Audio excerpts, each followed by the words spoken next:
An inside story यानी कि मौत और उसके अंदर की कहानी। ये किताब सदगुरु द्वारा लिखी गई है और सदगुरु कहते हैं कि ये किताब उन सभी के लिए है जो एक दिन मरने वाले हैं। आप और मैं हम सभी जानते हैं कि सभी एक ना एक दिन मर जाएंगे, पर हमें डर लगता है या हमें कुछ घबराहट होती है इस नाम को सुन के। ऐसा क्यों है? क्योंकि हम जानते हैं कि हमें मौत के समय क्या होगा ये हमें नहीं पता, या दूसरों को जब हम मरते हुए देखते हैं तो उस दौरान उससे क्या अनुभव हुआ होता है वो हम नहीं जानते। हम नहीं समझ पाते कि मौत के दौरान क्या होता है, क्योंकि ये एक ऐसा हमारा लास्ट डेस्टिनेशन होता है जहाँ पहुँचने के बाद हमें नहीं पता चलता कि हम आगे कहाँ जाएंगे। तो यदि इस किताब में ऐसा कुछ दिया हुआ है जिसको जान जाएं हम और जानकर ये समझ जाएं कि मौत एक नेचुरल प्रोसेस है, एक प्राकृतिक तरीका है जो हमें इससे अलग करता है हमारे शरीर से, और हम वास्तव में मरते नहीं हैं। तो इस किताब में सदगुरु हमें हर चीज जो भी हमारी डेथ से रिलेटेड है, मृत्यु से रिलेटेड है, वो सारी चीजों को समझाया हुआ है। तो यदि आप भी जानना चाहते हैं कि मौत क्या है, क्या होता है, कैसे होता है, क्या प्रोसेस है, लाइफ आफ्टर डेथ क्या होता है, हर चीज के बारे में इस किताब में दिया हुआ है। तो यदि आप समझना चाहते हैं तो ये किताब बिल्कुल आपके लिए है और आप यहाँ इसे समझ सकते हैं। तो शुरू करते हैं पार्ट नंबर 1 से, जिसमें बताया गया है life and death in one breath, जिंदगी और मौत एक ही सांस में। सदगुरु यह मौत को किस तरीके से परिभाषित करते हैं? वो कहते हैं कि जिंदगी और मौत दोनों मेरे साथ रहते हैं, एक साथ, और कोई किसी से कम या ज्यादा नहीं है। चलिए आगे चलते हैं, हम चैप्टर नंबर 1 से शुरुआत करते हैं, जिसमें बताया गया है व्हाट इज डेथ यानी कि मौत क्या है। तो मौत एक बहुत ही बुनियादी सवाल है, फिर भी ज्यादातर लोग या कहें तो सभी लोग इसे नजरअंदाज करते हैं। तो आइए चलिए जानते हैं इसके बारे में। क्या आपको पता है कि आप एक दिन मर जाएंगे? जी हाँ, वे यही सवाल पूछते हैं, क्या आपको पता है कि आप एक दिन मर जाएंगे? वो यहाँ सभी को आशीर्वाद भी देते हैं कि आप दीर्घायु हों, पर कितना भी कोई लंबा जीवन जी ले, अंत तो मौत पर ही होगा। तो क्या है ये मौत? क्यों डरते हैं हम सब इससे? आइए जानते हैं। लेखक कहते हैं कि आपकी जिंदगी अनिश्चितता से भरी हुई है। आप नहीं जानते आपके जीवन में क्या होगा, आपकी शादी होगी या नहीं, आपको अच्छी नौकरी मिलेगी या नहीं, आप अपने जीवन में सफल होंगे या नहीं, परंतु एक बात निश्चित है और वह है आपकी मृत्यु। एक ना एक दिन सबके जीवन में मौत आना तय है। क्या आप जानते हैं 1,60,000 लोग जो कल तक जीवित थे वे आज नहीं हैं। हर सेकंड दुनिया में 2 लोगों की मृत्यु हो रही है और एक दिन ये आपके और मेरे साथ भी होगा। उसके बावजूद हम समझते हैं कि हमारे पास असीमित जीवन है। इस स्थिति को महाभारत में बहुत ही सुंदर ढंग से प्रस्तुत किया गया है। महाभारत का एक वाक्य बताते हैं यहाँ सदगुरु। वे कहते हैं कि पांडव जब जंगलों से गुजर रहे थे तब पानी पीने के लिए वे एक तालाब पर पहुंचते हैं।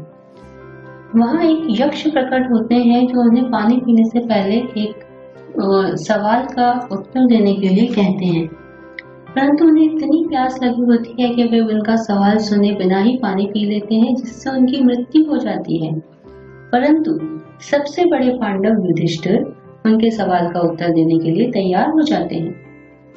तो क्या सवाल पूछते हैं यक्ष? सवाल ये है कि जीवन का सबसे बड़ा आश्चर्य क्या है? युधिष्ठिर उत्तर देते हैं कि सैकड़ों लोग हर पल मौत से मिलते हैं, फिर भी मूर्ख प्राणी खुद को मृत्युहीन समझता है और मौत के लिए तैयारी नहीं करता। यही जीवन का सबसे बड़ा आश्चर्य है। यक्ष इस उत्तर से प्रसन्न हो जाते हैं, उन्हें जल पीने की अनुमति देते हैं और बाकी पांडवों को भी जीवित करके चले जाते हैं। ये घटना लगभग 5,000 साल पुरानी है, पर आज भी लोगों की समझ में ज्यादा परिवर्तन नहीं आया। आगे लेखक बताते हैं कि मृत्यु हर पल हमारे साथ है। हमारे अंदर हर क्षण बहुत सी कोशिकाएं मरती और जन्म लेती हैं। यदि आप सचेत होकर देखेंगे तो पाएंगे कि सांस लेना जीवन है और सांस छोड़ना मृत्यु। क्योंकि सांस छोड़ने के बाद आप यदि अगली सांस नहीं लेते तो वह आपकी अंतिम सांस कहलाएगी और वही मृत्यु है। ये स्थिति क्यों बनी हुई है? क्योंकि आप भूल गए हैं कि आप इस ब्रह्मांड में क्या हैं। इस सौर मंडल में पृथ्वी एक छोटा सा बिंदु है और हमारा देश एक बहुत ही छोटा बिंदु है और उसके अंदर हम एक बड़े आदमी हैं। जी हाँ, यही एक गंभीर समस्या है। इंसान अध्यात्म का सहारा भी मौत से बचने के लिए लेता है, पर इसे आध्यात्मिकता नहीं कहते। आध्यात्मिक होना उसे कहते हैं जब आप ये जानते हो कि आपकी मृत्यु निश्चित है। और जब आप यह जान जाते हैं कि आप नश्वर हैं, तो आप लोगों से लड़ने, झगड़ने या कोई भी बेवकूफी वाला काम करने में अपना समय नष्ट नहीं करते। भारतीय परंपरा में शमशान को बहुत पवित्र स्थान माना जाता है, क्योंकि यही वह स्थान है जब आपको अपने अस्तित्व का सही अंदाजा लगता है। शमशान में यदि हम किसी शरीर को लंबे समय तक जलता हुआ देखें तो हमें एहसास होगा कि वह नहीं, हम ही जल रहे हैं। मैं ये अनुभव कर चुका हूँ क्योंकि मैंने शमशान में बहुत वक्त बिताया है। मेरे अंदर ये जानने की बहुत जिज्ञासा थी कि आखिर मौत के बाद होता क्या है, और इसके लिए मैंने एक बार मरने का प्रयास भी किया, पर वो प्रयास असफल हो गया। इससे मुझे कोई लाभ नहीं हुआ। कई साल बाद मुझे एक गहरा अनुभव हुआ जिसने मेरा दृष्टिकोण ही बदल दिया। सितंबर की दोपहर में मैं जब चामुंडा चट्टान पर बैठा था, तब अचानक से मुझे एक अनुभव हुआ। मेरी पूरी जिंदगी मेरे चारों ओर थी, मेरा अंदर बाहर उठ गया था। मुझे समझ नहीं आ रहा था कि मैं क्या हूँ और मैं क्या नहीं हूँ। जो सांस में ले रहा था, जिस चट्टान पर मैं बैठा था, मेरे चारों ओर का वातावरण, सब कुछ मैं ही था। इस अनुभव को शब्दों में कहना असंभव है। मुझे ऐसा लग रहा था कि हर जगह मैं ही हूँ। जब मैं इस अनुभव से वापस निकला तब सूरज ढल चुका था। मुझे याद है कि जब मैं 8 साल का था, उसके बाद से मैं कभी रोया नहीं, पर आज मेरी आंखों में आंसू थे। वे आंसू बह रहे थे और मेरी शर्ट तक गीली हो गई थी। इस अनुभव ने मुझे आनंद से सराबोर कर दिया था। समय के साथ ये अनुभव तीव्रता से बढ़ते जा रहे थे। इस अनुभव ने मुझे एहसास दिलाया कि वह लोग मरते नहीं हैं, वे आपकी धारणा से गायब हो जाते हैं, पर वे रहते हैं। जिसने तब से मेरे जीवन का आकार दिया। एक तरह से मृत्यु एक कल्पना है। अब लेखक एक और सवाल पूछते हैं कि क्या मृत्यु एक आपदा है? दरअसल लोगों ने मृत्यु को एक त्रासदी बना दिया है, पर ऐसा है नहीं। त्रासदी तो वह है जो लोग जीते जी जीवन का अनुभव नहीं करते। मर जाना कोई त्रासदी नहीं है, बल्कि यह तो सारी समस्याओं का अंत है। यदि आप जीवन को पूरी तरह से जीते हैं तो आपको खुशी या आनंद मिल सकता है, लेकिन मृत्यु एक करुणा है जो आपको गहरी राहत देती है। मृत्यु का सही समय पर आना भी भाग्यशाली है। यदि मृत्यु आपके पास बहुत देर से आती है तो इससे आपकी तकलीफें बढ़ सकती हैं। तब मृत्यु ही आपको उन तकलीफों से आराम दे सकती है। जीवन जीने के लिए यह एक निश्चित मात्रा में तनाव की आवश्यकता होती है, परंतु मृत्यु में विश्राम है। यदि आप जीते जी मृत्यु के राहत को पहचान जाएं, तो आपको जीवन काफी सहज लग सकता है। जैसे कि मैंने शुरुआत में कहा था कि हर सांस में जीवन और मृत्यु है। अब आप एक गहरी सांस लीजिए और अपने शरीर व मन को अनुभव कीजिए। अब उस सांस को छोड़ दीजिए और फिर से शरीर और मन का अनुभव कीजिए। और अब बताइए कि ज्यादा आराम किसमें है? हाँ, अब आप समझ चुके हैं। मृत्यु है इसीलिए जीवन है। यदि मृत्यु ना हो तो जीवन का भी कोई अर्थ नहीं है। दरअसल जब जीवन मृत्यु को करीब से देखता है तब हम जीवन को बहुत तीव्रता से अनुभव करते हैं। इसके लेखक यहाँ एक उदाहरण देकर प्रस्तुत कर रहे हैं कि एक बार अमेरिका के इंडियाना में एक छोटे से शहर में दो बूढ़े अचानक 50 वर्ष बाद मिलते हैं। ये दोनों दूसरे विश्व युद्ध के दौरान सैनिक थे। वे पुरानी बातें याद करते हैं। 40 मिनट तक चले उस युद्ध के बारे में 2 घंटे तक चर्चा करते हैं। उसके बाद एक व्यक्ति दूसरे से पूछता है कि उसके बाद क्या किया, यानी कि दूसरे विश्व युद्ध के बाद तुमने क्या किया। तो दूसरा व्यक्ति कहता है कि कुछ नहीं, मैं बस एक विक्रेता हूँ। युद्ध के 40 मिनट उन्होंने 2 घंटे तक बड़ी उत्साह से बात की, लेकिन शेष 50 वर्ष का जीवन में कोई ऐसा वाक्य नहीं हुआ जिसे वे यहाँ बताना चाहें।